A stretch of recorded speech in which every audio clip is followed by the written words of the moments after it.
Welcome to The Sober Gay, a podcast about being sober in the LGBT community and beyond. I'm your host, Dillan Gay, and yes, that is my last name.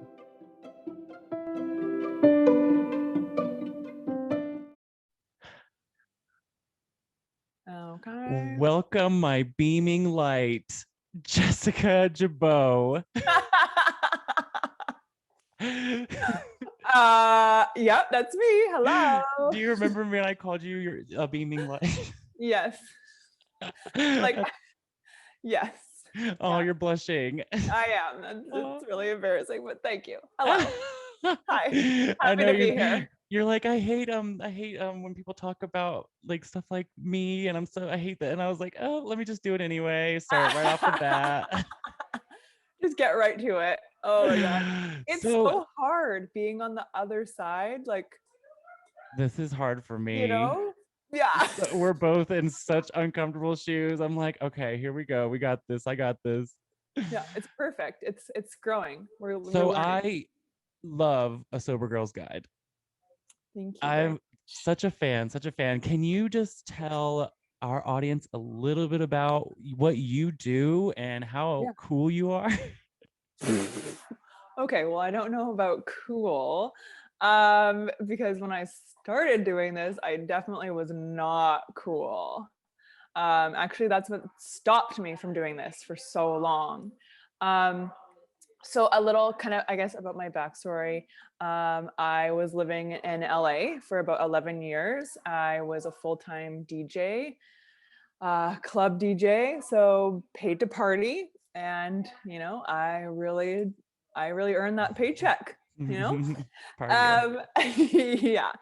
And all my friends, in quotation marks, were in the party scene and loved that lifestyle. And I just didn't understand what was missing or why I was so miserable, and why, on paper, like, my life seemed so awesome. Like, if you tell anyone that you're a DJ, automatically they're like, oh, cool, like, rad. And I'm like, yeah, until it's not, Right. It gets old, like any job. But anyways, I guess I did like a lot of things that to be cool. I guess I did a lot of things to be cool. I stayed in LA longer than I should have. I was DJing longer than I should have. And, I think the universe, I know this sounds really like kind of silly or woo-woo or whatever you want to do it. But I love like woo-woo. the universe will like nudge you. And if you don't listen to those nudges became drop kicks. Yes. Like, right to the crotch. 100%. Real swift. 100%. Yeah, so that's what happened. It started off with, okay, like, you probably shouldn't do this. Like, you're drinking a lot, you're in a 4-year relationship with a woman, and you have a couple one-night stands to get pregnant.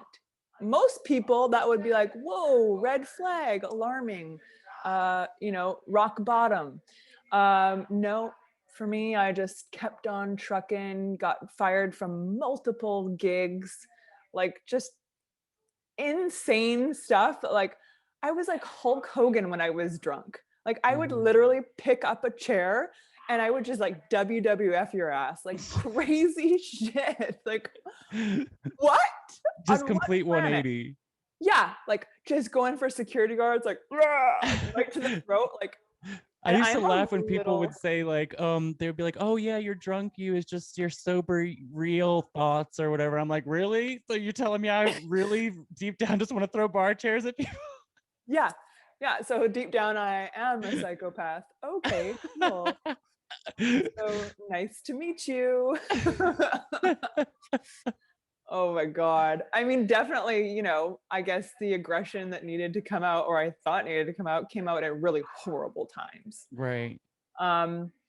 So yeah, like, all these things that people would consider rock bottom were just like my way of being like, well, that's just the universe telling me that, like, I'm not supposed to be at that job. Yeah, I like that you said that like the universe like shifts you where you need to go. That's just like when you Yeah. don't listen to that. There's so many times I was like in the tub, like just like, what is wrong with me? Why is my life like this? And it would always be alcohol popping up in my head the first thing. And I would always just like be like, no, no, no, not that. What else? What else is Yeah. wrong? And it's like, That can't be it. yeah, Like it can't be that. no. And it's so funny how our life just smacks us in the face sometimes with like, here's what's wrong with you. It's, Yeah. this is what's wrong. And we're like, no.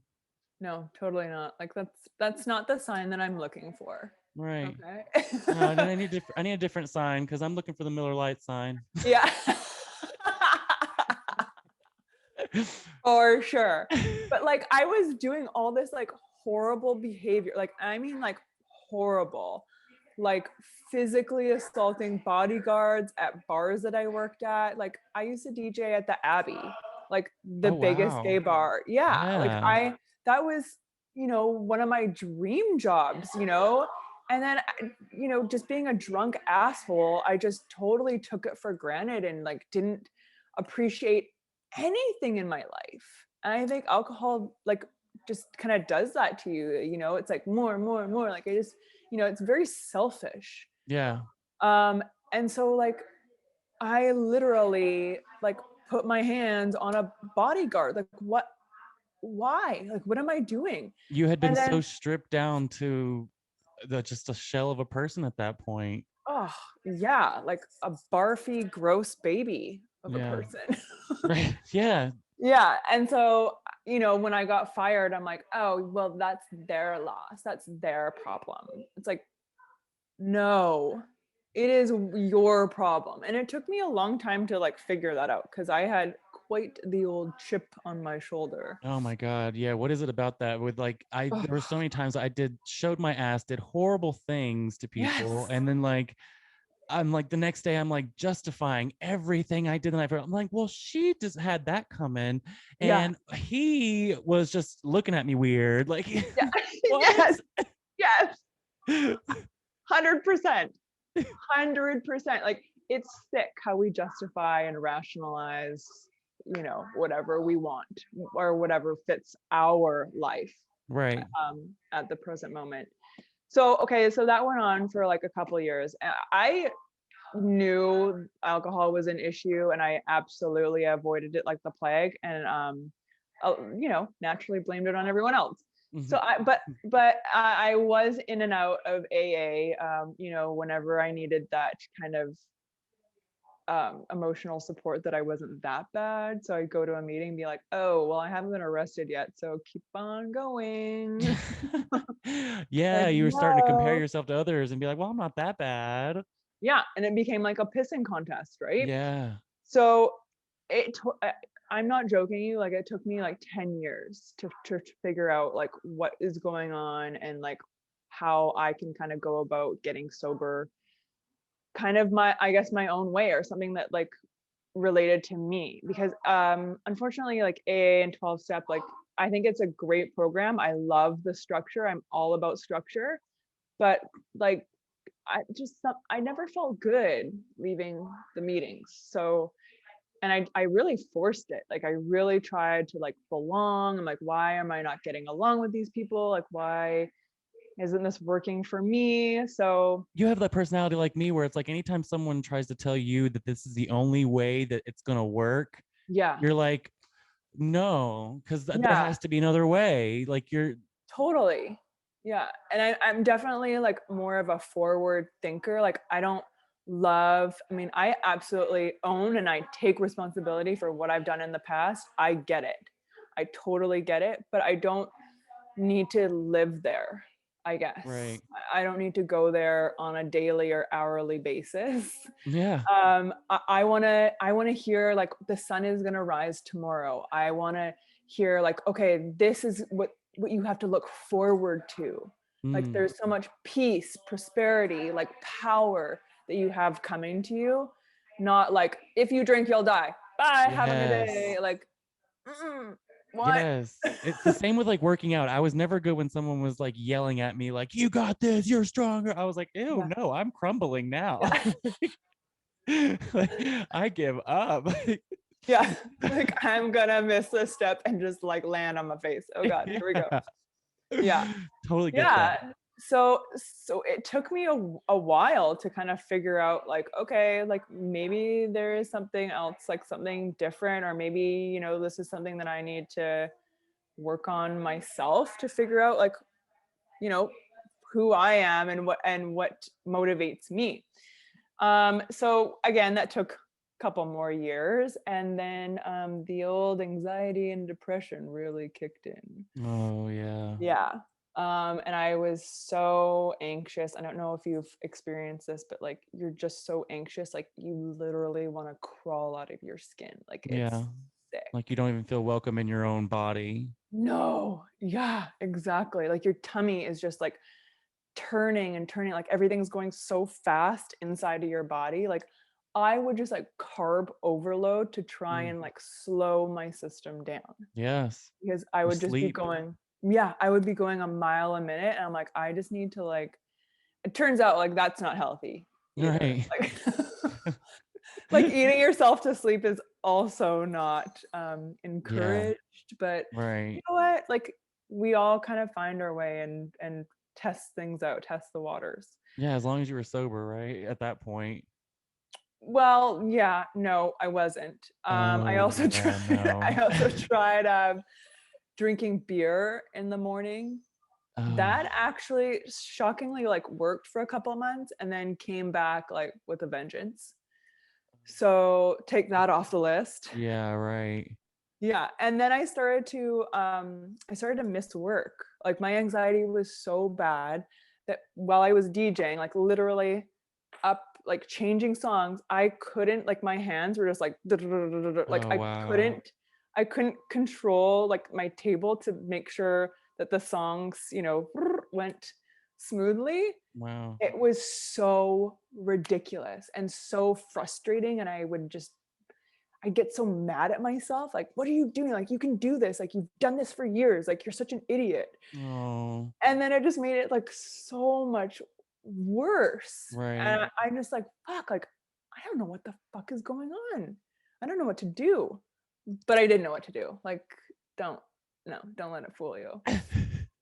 So what I did, I kind of sat down one day and I'm like, okay, this is like a come to Jesus moment. Like I'm unhappy.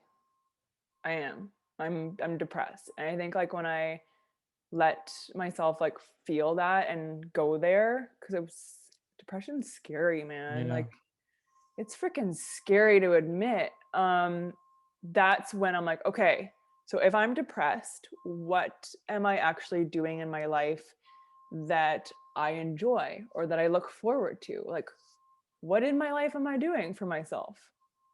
So the long and short of it, not a hell of a lot, Right. you Oh. know, Oh. not a lot. So like, you know how we kind of go on autopilot, like most of our days, right? Like 80% of our lives is autopilot. Right. Sure. And so I was just in this like hamster wheel of doing, you know, what was natural, what was like comfortable, and I never second guessed it. Mm. And so once I kind of like got in there and like broke apart the pieces, and you know that came down to relationships or lack thereof, Mm. um and just what I was doing for myself, and even like taking myself to the beach. I know that sounds so like little, but like I love the beach, and I maybe went once a month. Yeah. Like that's not enough. No self-care for you. Yeah, yeah. And I was like punishing myself, like, oh, you don't have time to do that. You should be doing this instead. You should be working. You should be, you know, reaching out to this. You should be doing that. It's like, okay, yeah, maybe I could be doing that, but also then what? Like at what cost? Right. Yeah. All while So still drinking. yeah, well at that point when I was going through like my life with a fine-tooth comb, I'm like, okay, well drinking actually doesn't make me happy. It makes me not bored and not feel alone for maybe like a night, but then like the repercussions are like, no, Right. no. horrible, horrible return on investment. And so when I when I framed it like that, it wasn't like I was losing something. Like you know what I mean? Like it was Oh, like yes. I was gaining so much more by like doing something that wasn't making me happy. Yes, totally Like get it just that. didn't fit the equation. You know, That's and it's like, I feel like a lot of people in their recovery have to have that shift. They have to yeah, realize that they're not just quitting drinking. yeah, They're opening up and allowing all these things to like embrace them in that moment. totally. And that's freaking terrifying. Oh, it It is. is. I mean, change is scary. No matter how much we like want it or like work towards it, like whenever I get something that I don't know about you, but I'm like a crazy manifester. Yes. Like it's just like I got to be careful what Yes. I'm thinking and what I'm saying. It is terrifying. That is so funny you said that. I was Yeah. just telling my friend that yesterday, actually, I Yeah. was walking out of my house and I don't know why I thought of it, but I was like, I just pictured me walking through like a sprinkler, and I was like, "Ugh," I kept like really thinking about it though. And then what do you know? 2 blocks down, I walked right through a sprinkler in my own Oh, thoughts whoa. of like walking, and I was like, okay, Dylan, did you just manifest yourself walking through that freaking sprinkler? Maybe you're like intuitive, like you like can see the future. I Oh feel like shit. Market that. I think totally because I think when we become sober, it's just natural that our intuitions and like our spidey senses are totally heightened. Like it's undeniable. Seriously. It is crazy. I love it. It's also The scary as money manifesting has been good. It's like I'm trying not to. I shouldn't say I try not to. I don't worry about anything anymore. yeah. Yeah. Like, Well, you can't. Okay, I have to share something with you, and I love it because it totally just keeps me because I'm a worry wart. mhm. Like I will worry till the day is done. I will just sit there in my own thoughts, just stew. And actually, someone I forget who. I think maybe it was Tara who was on my podcast somewhat recently because she was going through this too. And her husband were like trying to get a house and like have a baby and all this stuff. And she described it like she was holding her hands like this. And she's like, we were holding on so tightly and worrying about like, is this going to happen? Is this going to happen? Like, we need to hold on to this. Like, we need to make sure this is happening. Like, are we going to have enough money? Like, literally, like grabbing like this, right? So having like closed fists. And then all of a sudden, she's like, if my hands are like this, I can't receive anything. They're closed. So as soon as I let go, I got my palms open. I'm ready to receive. Oh, love it. Like, what? That is so great. I'm like, yes. I love that. That is so true. Cause I'm always like, like Yes. milking udders. Like It's funny you say that. That's one of the things that yeah. so when I go to sleep at night, when I'm getting comfortable and I try to relax all my muscles, I notice that I'll hold my hands kind of like in a fist motion near and Yeah. I just slow things, like I've just been opening up just to like, cause I just, in yoga, you always want to open up your palms and everything. Little things like that. I was like, oh, maybe I shouldn't hold my hands so like rigid when I'm just trying to relax and go to sleep. And just like, it's funny you mentioned that. There's just like little things like just opening up and receiving, and that's great.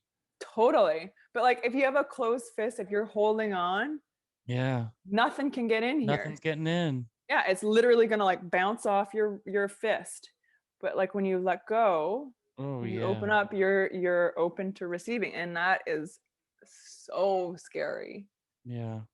Because it's so natural just to like worry and hold on to whatever feels comfortable or what is going on. I noticed that one thing that helped me a lot with my worrying was in therapy we talked about just giving yourself a space to worry respectfully and keeping it in that space. So when you're out in public and you're saying, "Oh, I'm starting to worry about this," you can say, "No, no, no. Let's put that in our little, notes, and we'll worry about that later when we give it the appropriate time, or like have a worry chair or like, that you can go to that chair and that's where you sit, and you can allow yourself to worry for maybe 5 minutes, and then just say, once that 5 minutes is over, though, you have to be strict with yourself and set that boundary of like, I can't worry about this again until maybe tomorrow night I can come back here and worry about it. And that's when you can get all those thoughts out that are always buzzing. Oh, I love that. But like when you're out and about and you're like just trying to do your shopping, you shouldn't be worried about where your birth certificate is. Like, but you could definitely make a note to worry about where that is in your worry chair. Oh my God. You're like, well, I need pasta, I need sauce. Oh shit, where's my birth certificate? I mean, we've all been there, right? Or like, do I have a passport that's valid right now? Oh my God, that is so funny. I literally just did that the other day. I'm like, where the fuck is my social security number? Right. Oh God. Right.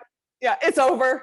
And it's never when you're like at home, like able to look for it. It's always when you're like out and about somewhere, like. No, like when you're just really enjoying yourself, like laissez-faire, just really taking it in, it just strikes you. It's like, remember? God, evil. Yeah. I wanted to touch on something you were talking about earlier too. When you're talking about the inner child. Well, I made a mental note to talk to you about the inner voice we use, and like our inner child. Yeah. I feel like a lot towards the end of my drinking career, my inner child and I were just at it, and I was just so mean to myself. My inner narrative was awful about myself, and like you said, just changing the way we think about our life in general, and like instead of everything being a chore, it's like, no, you have the opportunity to go to the store today, and like the way we like frame our experience is all up to us, honestly, is what I think both of us are getting at with this. Totally. I used to be so like, like almost like victim mentality. Like, oh, I have to pay for this. Oh, now I have to do this now. Like, I was so important. Everything was such an inconvenience. Like, right. Okay. Like we're the center of the world. Yeah, like get the fuck over yourself, girl. Oh my God. Like, excuse me. And like, I have no children. I have like nothing that I need to like worry about. My responsibilities are like really low. Like my totem pole is like bare min, right? And here I am just like, oh, poor me. Oh my God, I have to put on makeup today. Like, out of here. Like, at least you have something to put makeup on for. At least you have makeup. At least you have money to pay your bills. You may not love it, but like, guess what? You're like lucky enough to provide for yourself and like have this roof over your head and, feed yourself. You know how freeing that is? Like, that's so. Just the luxury to drive a vehicle in this day and age. Like, that's like luxury, honestly. Totally. Yeah. And so it's like, I know, like finding gratitude in that. I mean, yeah, it's money, but it's like also this is about like completing the cycle, right? Like it's good for the economy. Yeah. Oh my God. You are so fantastic to talk to. Aw, you are too. Oh, I wanted to also throw in there, I wanted to just know, when did you come out as well? Like, when was it in the middle of all the drinking storm, or were you young? Well, okay. So, I mean, this is kind of like a funny story. So I kind of came out, I didn't even really know like what this meant. Like, I didn't know what like being gay meant. Like, I didn't know like that was even a possibility. Like, I grew up in a pretty conservative, like we didn't talk about anything, nothing to do with sex, like nothing, like don't even take your clothes off, like like just don't ask, don't tell, I guess. So I had no idea that like being gay was an option. I had no clue. We had lesbian neighbors and I'm like, oh, that's cute. So like, when y'all gonna like stop playing this this charade and go and get yourself like husbands. Right. It was so ingrained. Yeah, like this isn't for real life, right? Like Right. it just didn't click. And I used to always watch the L Word, and I'm like, whoa, like this is super hot. But like again, it's disconnected because it's like on TV, right? Like you don't think it's real. Right. Until I found my own L Word. Yeah, it turns out they are like lesbians are real. Yeah. Go figure. You heard it here first, guys. Yeah. We are real. I'm gonna post that with no context. Oh my god. Dead. And they have their own parties. Love yes. it. I know. So like, and I was young. I was 18, like just graduated high school. I had no idea. I've always dated guys, like just by default, like that's just what you did. That's what everyone did. And so one Halloween, we and my girlfriends got really slutty, you know, obviously Halloween, hello. And we went to, because we're underage, we went to our favorite bar because my friend was dating the door guy, yada, yada, yada. So we get into this club and we're looking around. And my one girlfriend goes, holy shit, there's a lot of girls in here. Oh, yeah. All girls, all lesbians. And I'm just like, okay, yes. Honestly, even for me, that sounds like heaven. Oh my God. It was like, I've never, ever known, I had no idea this even existed. It was wild. And so my girlfriends were like, ew, this is disgusting. Like, we're out of here. Yeah. Ooh, yeah. I know. That's when it and started. I was like, oh, I think I know her. Like, I'm gonna stay. And I just left. Like, I left the pack. And I just did it. I did it. Yeah, I had to. Because I'm like, I think this is gonna be my only chance. Like, we went downtown. We're from the burbs. I'm like, I need to see how this is gonna play out and what these people do. So I stayed, and I ended up finding a girlfriend there, and naturally we're together for 2 years because, Damn. I guess lesbians U-Haul, that's a thing. Just jumped right off the diving board. Oh, like totally. And so I told my mom, like, I wrote her a letter because that's how me and my mom communicated. Like, we wrote in our journal that we passed back and forth because we're just not good at communicating, which also is a tiny bit of a red flag. Well, we'll get to that later. Yeah. So yeah, totally. So I wrote her a letter and I said, because she thought I was dating a guy, and I'm like, I just want you to know that Matt is not Matt. Like, Matt is Trina, the name of my girlfriend. And she freaked. Oh, she did. Oh, so sorry. She like our kind of hometown is like everyone knows everyone's business, and like I think like, she just like got divorced. My dad was like just kind of a jerk, and at the time my youngest brother just got diagnosed with cancer and went completely blind. So I think, I'm not making excuses for my mom at all, but like I can only imagine like just like another thing to like worry about. And I get like, my mom worries all the time. That's where I get it from. So she's like, okay, I have this blind kid. I'm divorced. I'm single. I have to look after 3 kids now. And one of my kids is like a lesbian. Like, this is going to be so hard for her. Like, what is happening? Right. So she, wasn't the coolest response. But then we went to a Britney Spears concert. This is where it gets real wild. I loved Britney Spears like so much. I still do. Obsessed. Whatever. Yeah. So my mom got us front row tickets to like, her like I'm a Slave for You days with the snake and everything. The dream like tour. Yeah, like literally peak Britney. Okay. Yes. And so we're sitting front row. And Brittany is like literally like this far away from me. Oh my God. Oh God. And so like she comes by and I can't even help myself. And I'm just like, Brittany, I love you. And my mom looks at me and she's like, okay, that's alarming. It wasn't like, oh my God, Brittany, like, I love your costume. Like, you're so cool. It was like, Brittany, I love you and I want you.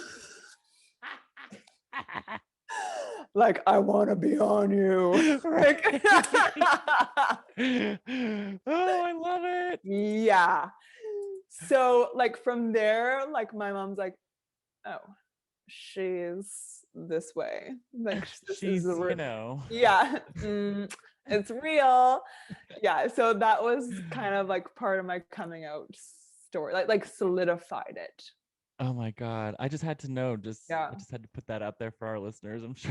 Yeah. And then it's been a little dodgy. I mean, I really like to keep my family on their toes. And like really like, what else can I spring on you? Yeah, totally. So I was kind of like, when I was super in, I guess my drinking career, I kind of started sleeping with dudes because naturally I just needed the attention from anyone who would give it. And guys are just really easy for that. Right. So yeah, I started sleeping with dudes. And then I got pregnant. And that was a little like traumatic because like I'm gay and Right. my mom was like a little bit happy that you know, maybe I could be like straight, maybe this was a possibility, maybe things were coming around. But then I got sober and I just really kiboshed that and can't like, yeah. Right. Now I'm fully gay. Yes. She came out all the Yeah, way. totally. Like now I really I want to talk about it more because I think that when I look back at it, like I had a lot of shame around like being gay and what it meant to be a lesbian. Just, you know, from like what my family would say and just like, you know, we're really cheeky and sarcastic, and something like that you can't change is really hurtful when you hear really mean things being said about, you know, your sexuality or like how you identify. Yeah, and when we're growing up, the lack of lesbian representation too, like Yeah. all you were is a porn star, pretty much. Like Yes. that's representation. Yeah, that or like I Fantasy for had a to have man. like, super short hair and wear flannel. Right. You know, so there was like literally no in between. Like, yeah, and it's like so frustrating because like then I had to like convince people, like, because I didn't look gay enough, I didn't act gay enough, you know. It's just like, what? You start becoming like, am I enough, period? And Yeah, that's a scary place to be. totally. And so yeah, I even like question, I'm like, oh well, maybe I'm not like as gay as I think I am. So yeah, I mean it's hard. It's hard because it's like for lesbians it's very extreme. I think it's definitely getting better. Like more people are like coming forward who, you know, are just people. Yeah. So that's cool. Yeah. Even the whole like, I think like coming out in general is going to be done for maybe in the next generation, you know, like Yeah, totally. because the narrative is switching now, and in people's coming out speeches they're saying we shouldn't have to be coming out, by the way. Yes. You know, so it's kind of like that little shift starting in the right direction. Yeah, like you should be questioning if someone's straight. Like why isn't that a thing? Right? Yeah. Like people just assume like, oh, she has like longish hair and like likes to wear dresses, straight. Right. I'm gonna go to the next straight couple and be like, so who's the man and who's the woman? Yeah, right. Oh my God. Because I hate that question. I've always hated that question when I was dating someone. They'd be like, so who's the man and who's the woman? I'm like, we're both men. That's how gay works. Yeah, like, and like would you ever ask? Like you would never ask that. Right. Like, oh, she must be the dominant one. Like, Yeah, like, oh, we know who wears the pants in this relationship. Like, yeah. you, like, why are you even thinking that? Right. Why are you picturing us like having sex? Like, Honestly, it all boils down to misogyny, which will be the death of the oh world, because I mean, even the saying who wears the God, pants is just such a misogynistic way to put that. totally. Yeah. Yeah. It's like, okay, so you're the powerful one, you're in control. Like, Right. okay. That's what I read something the other day. It was like, we all get mad at Eve for buying the apple. So why does Adam got the Adam's apple in his throat? Like, Exactly. it's a lie. Yeah. Liars. I'd like, that's only one part of the conversation. That's only one side of the story, clearly. Oh my God. So how do you cope with sobriety? That's a whole weird spectrum that we're on, and the queer side, where that's a whole different other spectrum that we're on, and they don't coincide whatsoever. Like, Yeah. I mean, usually. totally. And from working and like being at the Abbey, like if anyone doesn't know what the Abbey is, it's like the biggest gay bar in North America, and it is wild. It's fun. I would say limit your time there if you're gonna go. But I mean, that was part of the culture. Like, just get out and get as drunk as you possibly can.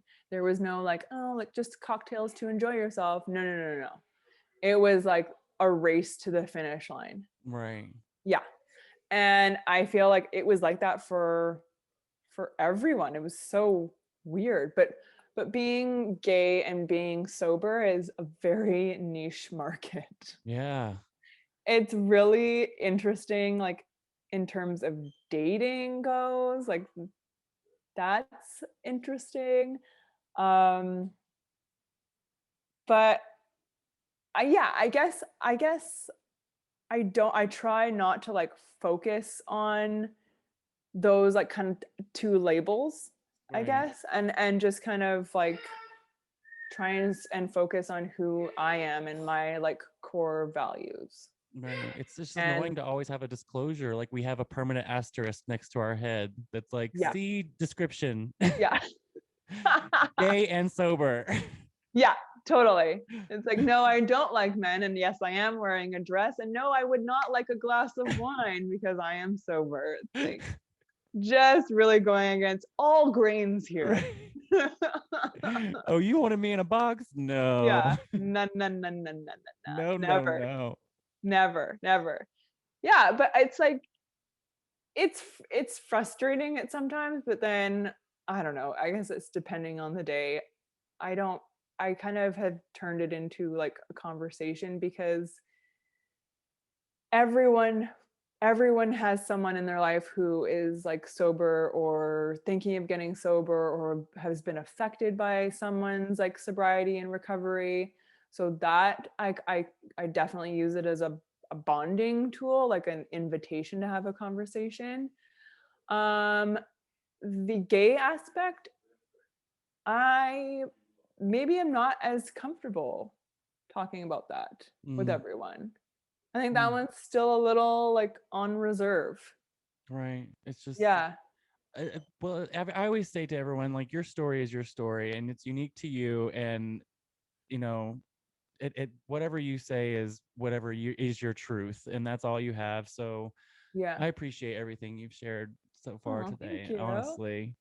Thanks. Yeah. And it's not like thanks for asking that question because like actually as I'm thinking about it and processing it, like sobriety, I am like 100% like proud and like I have no qualms or anything about that.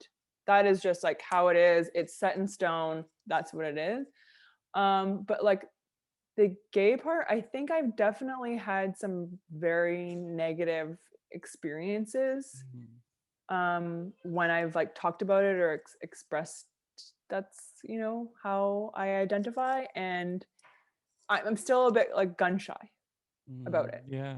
Yeah. I get it. The world wasn't catered to teach you how to deal with everything that you've been through. So, I mean, Yeah. what are we supposed to do with our experience but just do the best we can, honestly, right? Yeah, totally.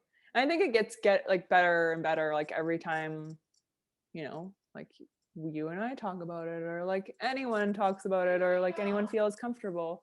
Right.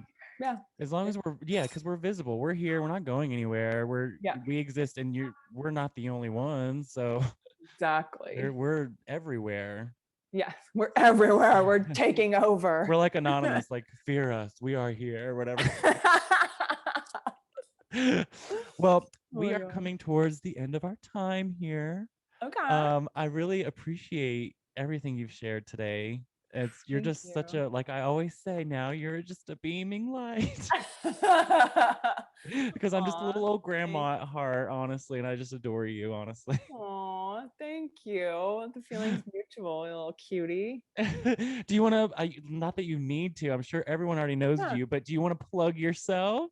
Oh my God. First of all, not everyone knows me at all, but thanks. That's really nice. Yeah. So A Sober Girl's Guide on Facebook and Instagram. And then a sobergirlsguide.com has a whole bunch of like fun stuff to help you with your sobriety at any part of your journey. And we have a lot of stuff coming up. So I'm really excited. I've been trying to just get centered and get everything together. Coming up. I heard maybe. Yes. And yeah. On your 130th episode. Yeah. Like, wow. Yeah. I mean, I've had to kind of like prioritize like where my time has been. So the podcast has been a little like in and out lately, like missing a couple weeks. But that's only because I'm like working on other stuff, and I'm only one person right now. But well, you give quality content, so it's definitely quality over quantity, I think. So thank you. Thanks for saying that. I try to, but I think like I said, it's just me, like a one woman show right now. But I think very soon I'll be able to expand that, because that's really how I view success, is providing jobs and careers for others. So I love that. So hopefully there will be no beats missed, and everything will be covered. And I was putting on my vision board, my 20-year plan for the Sober Gay is a line of facilities to help queer people get sober. Like, I'm like, okay, 20-year vision board. I love that. Yeah, I'm like, I want to be, CEO heading this ship of like a safe place for queer people to go get sober, like in each like major city. So I'm like, vision board, manifesting. That is awesome. 20 years? No, try like 2 years. Oh my God, you think so? Yeah. Oh, for sure. Oh my God. Dude, that would be incredible. Okay, yeah, I like your vision even better than mine. That quick. I'm like giving myself way too much time, apparently. Yeah, no, way too much time. That can totally be worked out. Government grants, like anything, like yes, that can totally be done. I could see in 2 years, easy. Oh my God. I mean, yes. Start in your own like hometown, right? Like, yeah, build that up, build in that Denver, and like branch out after that. Just focus on one step at a time. I'm like new to all of like researching into all of this, so it's just like so fascinating, like all the different like caveats and things. But I'm like, this is gonna happen. Like this is something I think that would be so. That would be so amazing. Would you make it like a nonprofit, or would you kind of like be part, like get like government funding involved? Like, have you thought that far? I wouldn't want these people to have to pay, to have to get the help they need. So I would definitely think the nonprofit way, right? Yeah. Nonprofit would be so fantastic, and you would get so, oh my God. My head is just like going off, like who reach out to.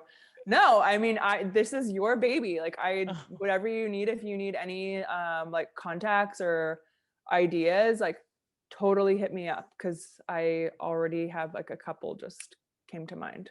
Love that. Yeah, whatever you need. Oh, well, thank you so much for You're very everything today. I really appreciate you. Yeah, I appreciate you too. We are still recording. I can totally cut out some of that if you want me to. No, whatever. Like, if you don't want like, if you don't want your master plan being exposed, I just, let me know whatever you need, and totally, I'll tell you how to go about it and help you. Thank you. Yeah, I think it's like super, super important. That would be so cool. Well, our catchphrase to leave out is stay sober, girl. So until next time, stay sober, girl. I love it.